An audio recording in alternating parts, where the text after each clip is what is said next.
ওয়া ইন্নাল ফাজিরা, পাপাচার বান্দা, ইযা কানা ফি ইকবালি মিনাল আখিরা, আখিরাতের দিকে যখন রওনা করবে, জাআতহু মালাইকাতুন সুদুল ওয়ুজুহ, কালো কালো চেহারা বিশিষ্ট ফেরেশতারা আসবে, ভয়ঙ্কর রূপ নিয়ে আসবে। আসার পর হাত্তা ইয়াজলিসু মাদ্দা বাসরিহি, তার দৃষ্টি যতটুকু যায় তার সামনে বসবে, সাথে থাকবে সালার চটের মতো কিছু একটা, নাউজুবিল্লাহ বলেন, ভয়ঙ্কর কিছু। বান্দা তাকাবে, ভয় পাইতে থাকবে, হাত্তা জাআহু মালাকুল মউত, মৃত্যুর ফেরেশতা তার কাছে আসবে, নাম জানি কি মালাকুল মউত। আসার পর হাত্তা ইয়াজলিসু ইনদা রাসিহি, মাথার কাছে বসবে, দেখলেই ভয় পাবে আর বলবে আইয়াতুহান নাফসুল খাবিসা, হে খারাপ আত্মা,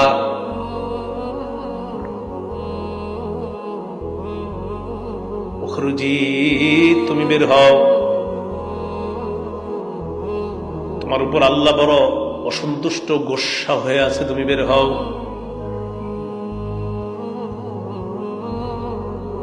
তুলা কোথাও আটকায় থাকলে নিচ থেকেই টানা যেমনটা কষ্টকর হবে, আপনার প্রতিটা বসমের গোড়ায় গোড়ায় সুই ঢুকাইলে যেমন কষ্ট অনুভব হবে, ভয়ঙ্কর কষ্ট,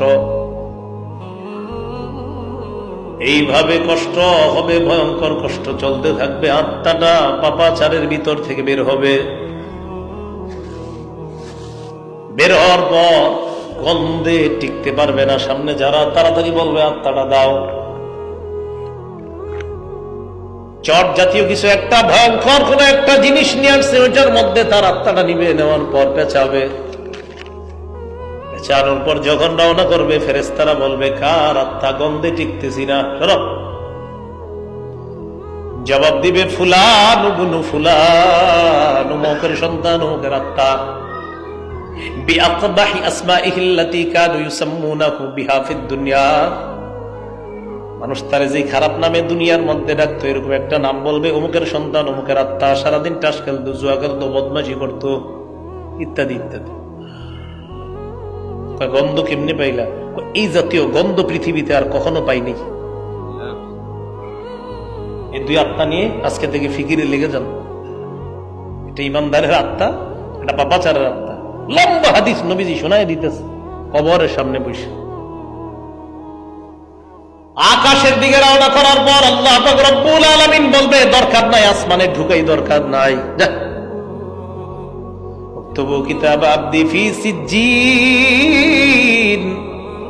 আমার এই বান্দার আমলনামা জাহান্নামী একটা এলাকা আছে সিজ্জিন, ওই সিজ্জিনের মধ্যে লিপিবদ্ধ করো।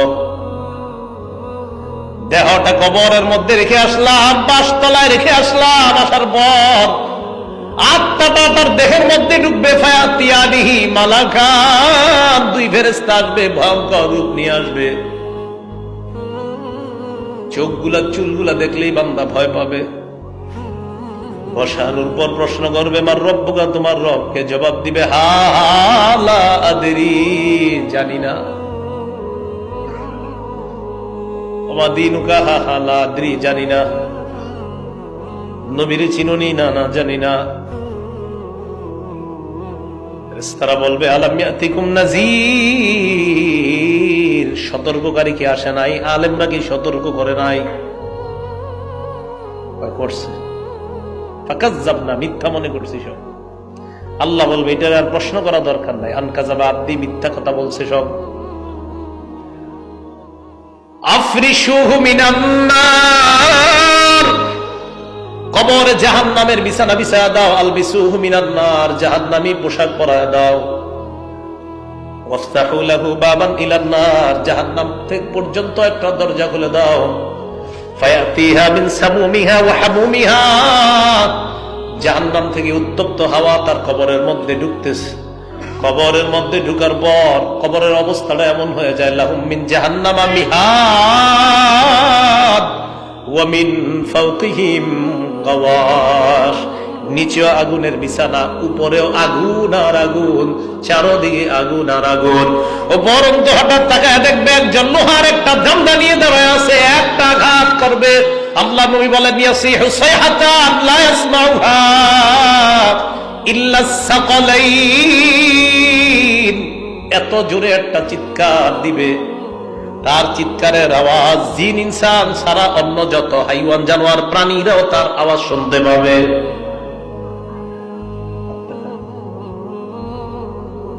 নবীজি বলেন ইস্তাইযু বিল্লাহি মিন আযাবিল কবর, এই তোমরা এই কবরের আযাব থেকে বাঁচা চাও। এতক্ষণ যে কবরের বিষয় তোমাদেরকে বললাম, নবীজি বলেন এই কবর থেকে বাঁচা চাও।